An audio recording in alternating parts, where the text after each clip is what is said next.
ધનના સાર્થવા ભાગ 2. આવો વિચાર કરીને સવારના પહોરમાં જ તે આચાર્ય મહારાજની પાસે આવ્યા. આચાર્ય મહારાજની મુખમુદ્રા તો પૂર્વવત પ્રસન્ન જ હતી અને સર્વ સાધુઓ પોતપોતાની સાધનામાં નિમગ્ન હતા. શ્રી ધનના સાર્થવાએ આવીને આચાર્ય મહારાજને અને મુનિઓને પણ યથાક્રમે વંદન કર્યું. સૌએ ધર્મલાભ લીધો. કોઈ કશી પણ ફરિયાદ કરતું નથી. મુનિઓ આ હાલતમાં પણ પોતાની સાધનામાંથી ચલિત ન થાય એ જ મુનિઓને માટે યોગ્ય ગણાય. મુનિઓ જો અનુકૂળતાના અર્થી અને પ્રતિકૂળતાના વેરી હોય તો આવા પ્રસંગે અનેક આત્માઓને ધર્મથી વિમુખ બનાવ્યા વિના રહે નહીં. મોટા ઉપાડા સાથે લાવ્યા અને ખબર તો રાખી નહીં એવો પણ ઉપાલબ્ધ સાચા મુનિઓ આપે નહીં. ફરજનો ખ્યાલ આપવાનો હોય પણ તે અવસરે પોતાને તકલીફ પડે તેથી મુનિઓ રોષે ભરાયા એવું સામાને લાગે એ પ્રકારનું વર્તન તો મુનિઓ કરે જ નહીં. આચાર્ય મહારાજને અને મુનિઓને વંદન કર્યા બાદ શ્રી ધનના સાર્થવા આચાર્ય મહારાજની સન્મુખ આવીને બેસે છે. પછી ખેદપૂર્વક કહે છે કે હે ભગવાન, મેં મારી સાથે આવવાનું આપને આમંત્રણ કર્યું એ કેવલ દેખાવ જ કર્યો, કારણ કે તે દિવસથી આરંભીને આજ સુધી મેં ન તો આપની ખબર પૂછી છે, ન તો આપને વાંધ્યા છે, ન તો આપનો અન્ન પાન વસ્ત્ર આદિથી સત્કાર્યા છે. જાગવા છતાં ઊંઘી ગયો હું તેમ મેં મૂઢે આટલો લાંબો કાળ આપની અવજ્ઞા જ કરી છે. આમ છતાં પણ હે ભગવાન, મારા આ પ્રમાદ કાર્યને આપ સહો. આપ તો મહાત્મા છો એટલે સર્વના દોષોના સહો તે સ્વાભાવિક છે. શ્રી ધનના સાર્થવા આવા ભાવનું બોલે છે એ ઉપરથી ખ્યાલ કરવો જોઈએ કે એમનું હૃદય કેવું હશે. ભૂલ તો થઈ પણ ભૂલનો ખ્યાલ આવતા પશ્ચાતાપ કેટલો થયો એ જ જોવા જેવું છે. ભૂલ થઈ જવી એ તો બનાવવા જોગ છે. ઉત્તમ આત્માઓથી પણ ભૂલ થઈ જાય પણ ભૂલનો ખ્યાલ આવતાની સાથે જ હૈયામાં પશ્ચાતાપનો ભાવ પ્રગટે તો એ આત્મા ઉત્તમ જ છે. એ સાચું કે ભૂલનો પશ્ચાતાપ દંભી નહીં હોવો જોઈએ.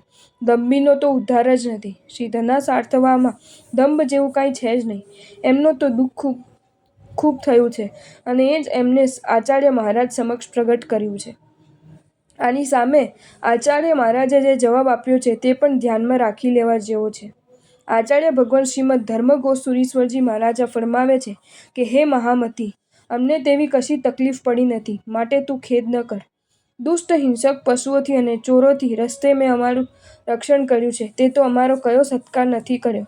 વળી તારા જ સાર્થિકો અમને ઉચિત અન્નપાનાદિ આપે છે. આ રીતે આચાર્ય મહારાજ કહે છે. સંઘમાં સાથે આવનારાઓની કેવી વૃત્તિ હોવી જોઈએ એ આ ઉપરથી પણ વિચારી શકાય તેમ છે.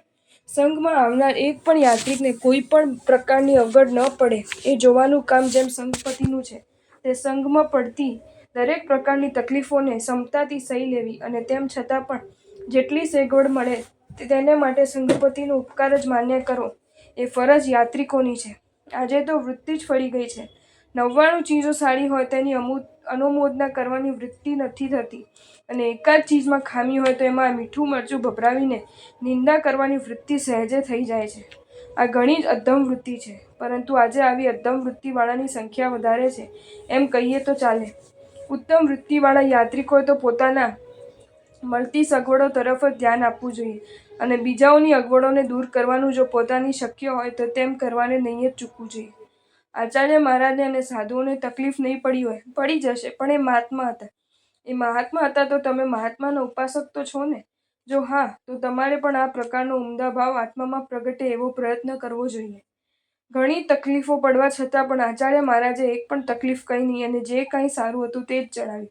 એથી શ્રી ધનના સાર્થવાના હૃદયમાં મુનિઓ પ્રત્યે જે માન હતું તે કઈ ગુણા વધી ગયું. ખરેખર માણસ જો ક્ષમતાશીલ બને તો સામાનું પથ્થર જેવું કઠોર પણ હૈયું પ્રાય પીગળી જ જાય. તમે તમને પડતી તકલીફોની રાડ પાડવાનું બંધ કરો તો સામા ઉપર એની અસર ન થાય એમ માનો છો? તકલીફ દેનારમાં પણ જે ગુણ હોય તે ગુણ ગાવાથી તકલીફ દેનારો આપોઆપ લજવાઈ જાય છે. ઉત્તમ આત્માઓ આવી રીતે પણ સામાને ગુણ પમાડી શકે છે. હવે આચાર્ય મહારાજને શ્રી ધનના સાર્થવા કહે છે કે ખરેખર સંત પુરુષો ગુણોને જ જોનારા હોય છે અને એથી જ આપ મારા જેવા દોષિતને માટે પણ આમ બોલો છો. હું મારા પ્રમાદથી એકદમ શરમાઉં છું. આપ કૃપા કરો અને સાધુઓને આહાર માટે મોકલો કે જેથી હું મારી ઈચ્છા મુજબ આપી શકું. શ્રી ધનના સાર્થવા અને આચાર્ય મહારાજ કહે છે કે અમને અકૃત, અકાળિત અને અચિત અન્નાદિ ખપે છે એ તો તું જાણે છે. શ્રી ધનના સાર્થવા કહે છે કે જે ખપશે તે આપીશ, પણ મુનિઓને મોકલો. આ પ્રમાણેની વિનંતી કરીને શ્રી ધનના સાર્થવા વંદન કરીને પોતાના આવાસે ગયા. આચાર્ય મહારાજે વહોરવા માટે 2 સાધુઓને મોકલ્યા. હવે એ વખતે સાધુઓને ખપે એવું અન્નપાનાદિ તૈયાર નથી. શ્રી ધનના સાર્થવા જાતે જ સાધુઓને વહોરાવી શકાય એવી વસ્તુ શોધે છે. એટલામાં એમની દ્રષ્ટિ નવા આવેલા તાજા ઘી ઉપર પડે છે. શ્રી ધનના સાર્થવા એ વહોરાવાને તૈયાર થાય છે અને અવસરના જાન મુનિવર પાત્ર ધરે છે. ધન્યોહમ કૃતકૃત્યોહમ પુણ્યોહમ એવા વિચારથી શ્રી ધનના સાર્થવાની રોમરાજી વિકસવળ થાય છે અને એ જ ભાવનાપૂર્વક શ્રી ધનના સાર્થવા સાધુઓને જાતે જ ઘી વહોરાવે છે. એ વખતે શ્રી ધનના સાર્થવાની આંખો પણ આનંદના અશ્રુઓથી ભીંજાઈ જાય છે. બસ ત્યારે શ્રી ધનના સાર્થવાનું મિથ્યાત્વ રૂપ ઝેર નીકળી ગયું. ઘી ખાવાથી ઝેર ચાલ્યું જાય છે એમ કહેવાય છે.